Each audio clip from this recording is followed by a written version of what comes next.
Hello everyone, आज हम पढ़ने जा रहे हैं बायोलॉजी का बहुत ही इम्पोर्टेंट टॉपिक जिसका नाम है सेल। सेल आपकी दो प्रकार की होती हैं, प्रोकैरियोटिक और यूकैरियोटिक। जो आपके छोटे जीवधारी होते हैं, जो आपको नग्न आंखों से नेक्ड आई से दिखाई नहीं देते, उन्हें आप प्रोकैरियोटिक में रखते हैं। ऐसे जीव जो आपको स्पष्ट आंखों से दिखाई देते हैं, जो विशालकाय जीव होते हैं, उन्हें आप प्रोकैरियोटिक सेल के अंदर रखते हैं। तो देखिए डियर स्टूडेंट, तो प्रोकैरियोटिक और यूकैरियोटिक सेल में अंतर बताए गए हैं। तो जो आपकी सेल है वो कितने प्रकार की है? वो दो प्रकार की है। कितने प्रकार की है? कोशिका कितने प्रकार की है आपकी? दो प्रकार की। कितने की? दो प्रकार की। कोशिका कितने प्रकार की है आपकी? दो प्रकार की। जैसे कि आपकी एक सेल है, क्या है? ये एक आपकी सेल है, ये आपकी सेल है, और ये क्या है? इस सेल के अंदर क्या है? न्यूक्लियस है। ये सेल का क्या है? आपका चित्र है। सेल का क्या है? चित्र है, जो आपका डायग्राम है। तो ये क्या है? सेल। सेल के चारों तरफ क्या पाई जाती है? इसे आप क्या कहते हैं? इसे आप सेल मेम्ब्रेन कहते हैं। क्या कहते हैं? Cell membrane. क्या कहते हैं? सेल मेम्ब्रेन कहते हैं। जिसे हिंदी में क्या कहते हैं? कोशिका झिल्ली। क्या कहते हैं? कोशिका झिल्ली। क्या कहते हैं? कोशिका झिल्ली कहते हैं। क्या कहते हैं? कोशिका झिल्ली। उसके बाद क्या है? इसके चारों तरफ क्या भरा रहता है? कोशिका द्रव भरा रहता है। क्या भरा रहता है? कोशिका द्रव्य भरा रहता है। और उसके बाद क्या है? ये क्या आपका केंद्रक है। क्या है? केंद्रक, जिसे आप क्या कहते हैं? न्यूक्लियस कहते हैं। तो ये क्या है? ये सेल के कुछ बेसिक फीचर हैं। सेल के क्या है? बेसिक फीचर हैं। तो हम क्या है? कोशिका आपकी दो प्रकार की है, प्रोकैरियोटिक। पहली क्या है? प्रोकैरियोटिक, और दूसरी क्या है आपकी? यूकैरियोटिक। तो प्रोमिस क्या है? प्रोमिस होता है प्रिमिटिव, और कैरियोनिस क्या है? कैरियोटिक होता है कैरियन, जिसे आप न्यूक्लियस कहते हैं। ऐसे क्या है? यूमिस क्या है आपका? यूमिस होता है ट्रू, और कैरियोनिस क्या है? कैरियोटिक मतलब क्या होता है? न्यूक्लियस होता है। क्या होता है? न्यूक्लियस। तो लक्षण के आधार पर कोशिका दो प्रकार की होती है। तो लक्षण कौन कौन से? जैसे सबसे पहला जो लक्षण है, कोशिका का आकार। तो प्रोकैरियोटिक और यूकैरियोटिक कोशिकाओं का आकार कैसा होता है? तो उनकी साइज क्या होती है? जैसे क्या साइज क्या है? इनका आकार जो है 0.1 से 5 माइक्रोमीटर का होता है। कितना होता है? 5 माइक्रोमीटर का होता है। और यूकैरियोटिक कोशिकाओं का आकार कितना होता है? 5 से 100 माइक्रोमीटर का होता है। 5 से 100 माइक्रोमीटर का होता है। अब बात आती है कोशिका द्रव की। जो आपकी यूकैरियोटिक कोशिका में कैसा कोशिका द्रव होता है, और प्रोकैरियोटिक कोशिका में कैसा कोशिका द्रव होता है। तो जो आपकी प्रोकैरियोटिक कोशिका है उसमें पूर्ण विकसित, कैसा? पूरी की पूरा जो क्या है कोशिका है, उसमें क्या है? पूर्ण कोशिका में कोशिका द्रव क्या है? ठहरा रहता है। तो इसमें क्या है? इसमें केंद्रक नहीं पाया जाता है। क्या नहीं पाया जाता है? जो आपकी प्रोकैरियोटिक कोशिका है इसमें केंद्रक ये जो है ये क्या रहता है? एब्सेंट रहता है, ये पाया नहीं जाता है। उसके बाद क्या है? इसमें जो आपका कोशिका द्रव है वो किसमें? केंद्रक तथा कोशिका कला के बीच में क्या है? सीमित रहता है। भाई ये क्या है? आपका केंद्रक है, और ये क्या आपकी कोशिका कला है। ये क्या है? कोशिका कला है। तो इनके बीच में क्या रहता है? सीमित रहता है। उसके बाद देखिए नेक्स्ट, उसके बाद क्या है? केंद्रक। क्या है? केंद्रक। कोई भी वस्तु हो, कोई भी लिविंग ऑर्गेनिज्म हो, उसके मिड वाले भाग को हम केंद्रक कह सकते हैं। ऐसे ही जैसे हमारा शरीर लाखों करोड़ों कोशिकाओं से मिलकर बना होता है, ऐसे ही क्या है? हर कोशिका में एक केंद्रक पाया जाता है। तो केंद्रक को इंग्लिश में क्या कहते हैं? न्यूक्लियस कहते हैं। तो जो प्रोकैरियोटिक कोशिका है उसमें कैसा? आरंभी, कैसा? आरंभी इंसिपिएंट जो केंद्र पाया जाता है, जिसे आप क्या कहते हैं? अवास्तविक केंद्रक कहते हैं। क्या कहते हैं? अवास्तविक केंद्रक। कहने का मतलब है पूरी तरीके तरीका से केंद्रक पाया नहीं जाता है। जैसे आप क्या कह देंगे, जिस सेल में केंद्रक नहीं पाया जाता है, ये जो बीच वाला भाग है ये नहीं पाया जाता है, तो नहीं पाया जाता है किसी भी कोशिका में, तो उसे आप क्या कह देंगे, न्यूक्लियोइड। क्या कह देंगे, उसे आप न्यूक्लियोइड कहते हैं। क्या कहते हैं, न्यूक्लियोइड। ऐसे क्या है, प्रोकैरियोटिक कोशिका है, और प्रोकैरियोटिक कोशिका में क्या है, पूर्ण वास्तविक केंद्रक पाया जाता है। तो ये जो दिख रही है आपकी, ये आपकी तरह की यूकैरियोटिक कोशिका है। इसमें क्या है, ट्रू केंद्रक है, वास्तविक रूप से केंद्रक पाया जाता है। इसमें क्या है, केंद्रक पाया जाता है। उसके बाद क्या है, जैसे कि आपकी जो प्रोकैरियोटिक कोशिका है, केंद्रक के आधार पर ही उसे क्या है, कई भागों में बांट सकते हैं। जैसे क्या है, केंद्रक कला। तो जो आपकी प्रोकैरियोटिक कोशिका है उसमें क्या है, केंद्रक कला। ये क्या है, ये आपका केंद्रक है, ये क्या आपका केंद्रक है, और इसके चारों तरफ क्या है, एक कला भी पाई जाती है, मतलब न्यूक्लियस मेम्ब्रेन क्या होती है, पाई जाती है। लेकिन क्या है, इस केंद्रक में क्या है, जो आपका प्रोकैरियोटिक केंद्रक है या प्रोकैरियोटिक कोशिका है, उसमें क्या है, केंद्रक कला क्या है, उपस्थित रहती है।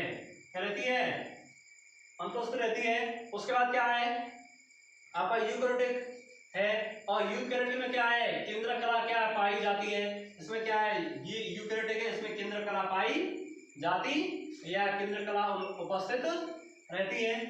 उसके बाद क्या है, सेकंड पॉइंट देखिए, जो आपका प्रोकैरियोटिक कोशिका है उसमें क्या है, ये क्या आपका केंद्रक है, और केंद्रक के चारों तरफ, केंद्रक के अंदर क्या पाए जाएंगे, डीएनए पाए जाएंगे। क्या पाए जाएंगे, डीएनए। तो जो आपकी प्रोकैरियोटिक कोशिका है उसमें क्या है, डीएनए के धागों के साथ प्रोटीन, कौन सी प्रोटीन, डीएनए में कौन सी प्रोटीन होती है, डीएनए में हिस्टोन प्रोटीन होती है। कौन सी प्रोटीन होती है, हिस्टोन। कौन सी प्रोटीन होती है, हिस्टोन। तो ये क्या रहती है, जुड़ी रहती है, डीएनए के धागों के साथ हिस्टोन प्रोटीन क्या रहती है, जुड़ी रहती है। उसके बाद देखिए, आपका यूकैरियोटिक कोशिका है, डीएनए के बहुत से धागों के साथ प्रोटीन जो है वो जुड़ी रहती है, जिसे आप क्या कहते हैं, गुणसूत्र कहते हैं। क्या कहते हैं, गुणसूत्र कहते हैं। तो ये क्या है, आपका केंद्रक है, केंद्रक में क्या है, डीएनए है, और प्लस क्या है, प्रोटीन। प्लस क्या है, प्रोटीन। इसे हम क्या कह देंगे, इसे जोड़कर हम कह देंगे गुणसूत्र। क्या कह देंगे, गुणसूत्र। जिसे इंग्लिश में क्या कहते हैं, इंग्लिश में कहते हैं हम क्रोमोसोम। क्या कहते हैं, क्रोमोसोम कहते हैं। क्या कहते हैं, क्रोमोसोम्स।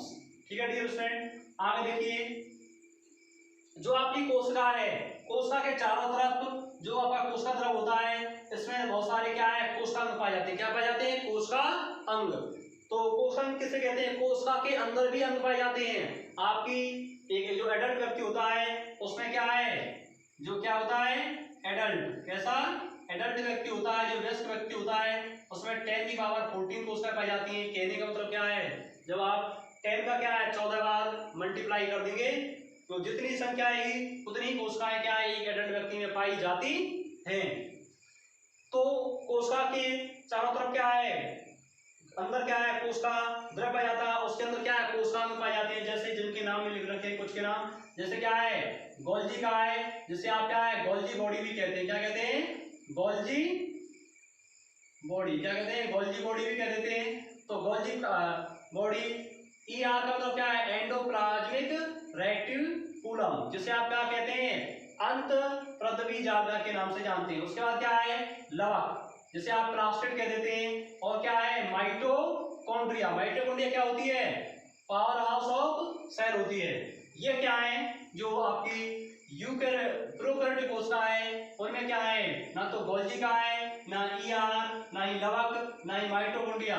ये सभी क्या रहती हैं, आपके अनुपस्थित रहती हैं। और यूकैरियोटिक कोशिका में क्या है, आपकी जो लवक है, माइटोकॉन्ड्रिया है, एंडोप्लाज्मिक रेटिकुलम है, ये क्या रहते हैं, सभी उपस्थित रहते हैं। उसके बाद क्या है, कोशिकाओं में क्या है, कोई भी जीव का जन्म होता है तो उसका विभाजन होता है। उसकी कोशिकाओं में क्या होता है, विभाजन। पहले जीव कितना छोटा सा होता है और धीरे धीरे विभाजित होकर क्या है, बहुत सारी कोशिकाएं उसके अंदर बन जाती हैं। तो कोशिकाओं में 2 तरीके के विभाजन होते हैं। तो पहला विभाजन है आपका, जिसे आप अर्धसूत्री विभाजन कहते हैं। हिंदी में क्या है, इंग्लिश में क्या कहते हैं उसे, मियोसिस कहते हैं। और उसके बाद क्या है समसूत्री विभाजन, जिसे आप क्या कहते हैं माइटोसिस कहते हैं इंग्लिश में। तो क्या है माइटोसिस और मियोसिस, अर्थात कोशिका का विभाजन होता है। क्या होता है कोशिकाओं का विभाजन होता है। तो जो आपकी प्रोकैरियोटिक कोशिकाएं हैं इनमें कोशिका का विभाजन नहीं होता है, इनमें कोशिका का विभाजन क्या है होता है। जो माइटोसिस है और मियोसिस होता है, दोनों में क्या है इनमें क्या है क्या चीज माइटोसिस और क्या है तथा मियोसिस होता है। जैसे आप क्या कहते हैं अर्धसूत्री विभाजन, क्या कहते हैं हिंदी में से अर्धसूत्री विभाजन, ठीक है। इसे क्या कहते हैं समसूत्री विभाजन, क्या कहते हैं समसूत्री विभाजन। देखिए आप देखें उसके बाद क्या है राइबोसोम। आपका जो कोशिकाओं में प्रोटीन को सिंथेसिस करने का, प्रोटीन को इकट्ठे करने का जो काम है वो किसका है राइबोसोम का है। तो प्रोकैरियोटिक जो कोशिका है उसमें क्या है 70S राइबोसोम पाए जाते हैं, 70S प्रकार के राइबोसोम पाए जाते हैं। उसके बाद क्या है जो आपकी प्रोकैरियोटिक कोशिका है, सॉरी जो आपकी यूकैरियोटिक कोशिका है उसमें क्या है 70S और 80S टाइप के प्रकार के राइबोसोम पाए जाते हैं। क्योंकि राइबोसोम कितने प्रकार के होते हैं दो प्रकार के 70S और 80S। उसके बाद क्या है प्रकाश संश्लेषी, ऐसे जीव जो क्या है अपना भोजन स्वयं बना लेते हैं उन्हें क्या है प्रकाश संश्लेषी कहते हैं। जो प्रकाश का संश्लेषण की उपस्थिति में क्या है भोजन बनाते हैं, जिसे आप फोटोसिंथेसिस सिस्टम के नाम से जानते हैं। तो जो आपकी कोशिकाएं हैं उनमें क्या है प्रकाश संश्लेषी तंत्र पाया जाता है या नहीं पाया जाता। जो आपकी प्रोकैरियोटिक कोशिकाएं हैं उसमें क्या है आंतरिक झिल्लियों में होता है तथा हरित लवक, जिसे आप क्या कहते हैं क्लोरोप्लास्ट, जिसके कारण क्या है पेड़ पौधे हरे रहते हैं, वो क्या रहता है अनुपस्थित रहता है। प्रोकैरियोटिक कोशिका में क्या रहता है अनुपस्थित रहता है। लेकिन आपकी जो यूकैरियोटिक कोशिकाएं हैं उनमें क्या है जो प्रकाश संश्लेषण है वो होता है किसमें होगा, वो होगा पेड़ पौधों में। किसमें होगा पेड़ पौधों में, किसमें होगा पेड़ पौधों में, जिसे आप क्या कहते हैं प्लांट कहते हैं। क्या कहते हैं प्लांट।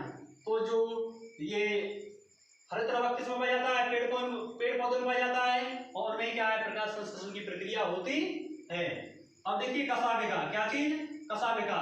तो बहुत सारे जीव जो छोटे छोटे जीव हैं जो समुद्र में रहते हैं उनमें क्या है मोशन के लिए गति के लिए क्या है कशाभिकाएं होती हैं, जैसे इंग्लिश में क्या कहते हैं फ्लैजिला कहते हैं। तो ये क्या है कशाभिका में सूक्ष्म तंतु, जिसे आप क्या है फाइबर कहते हैं होते हैं। और वो कितने होते हैं 9 से 12 के बीच में व्यवस्था में नहीं होती।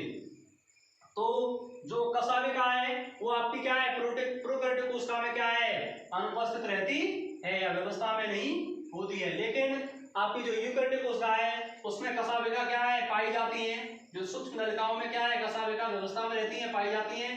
कितनी होती है 9 से 12 के बीच में होती है, 9+2। तो अब देखिए उसके बाद क्या है गति। तो जो प्रोकैरियोटिक कोशिका और यूकैरियोटिक कोशिकाओं में क्या गति होती है, जैसे क्या है कोशिका द्रव्य गति कहते हैं।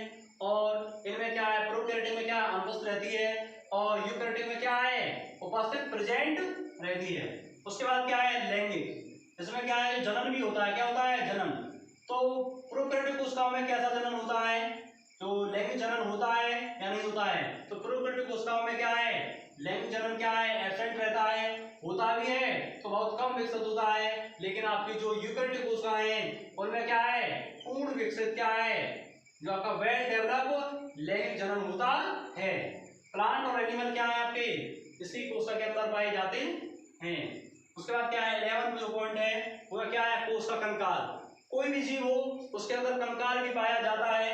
उसके बाद क्या है जैसे कि हड्डियों का ढांचा, जैसे हमारे शरीर में क्या हड्डियों का ढांचा होता है ऐसे कोशिकाओं में क्या है उसी प्रकार का एक कंकाल होता है, एक संरचना होती है, जिसे आप क्या कहते हैं इंग्लिश में कोशिका द्रव कोशिका का कंकाल, कोशिका द्रव का कंकाल कहते हैं। क्या कहते हैं इसे कोशिका द्रव का कंकाल। क्या कहते हैं कोशिका द्रव का कंकाल, जैसे आप क्या कहते हैं साइटोस्केलेटन, इंग्लिश में क्या कहते हैं साइटोस्केलेटन।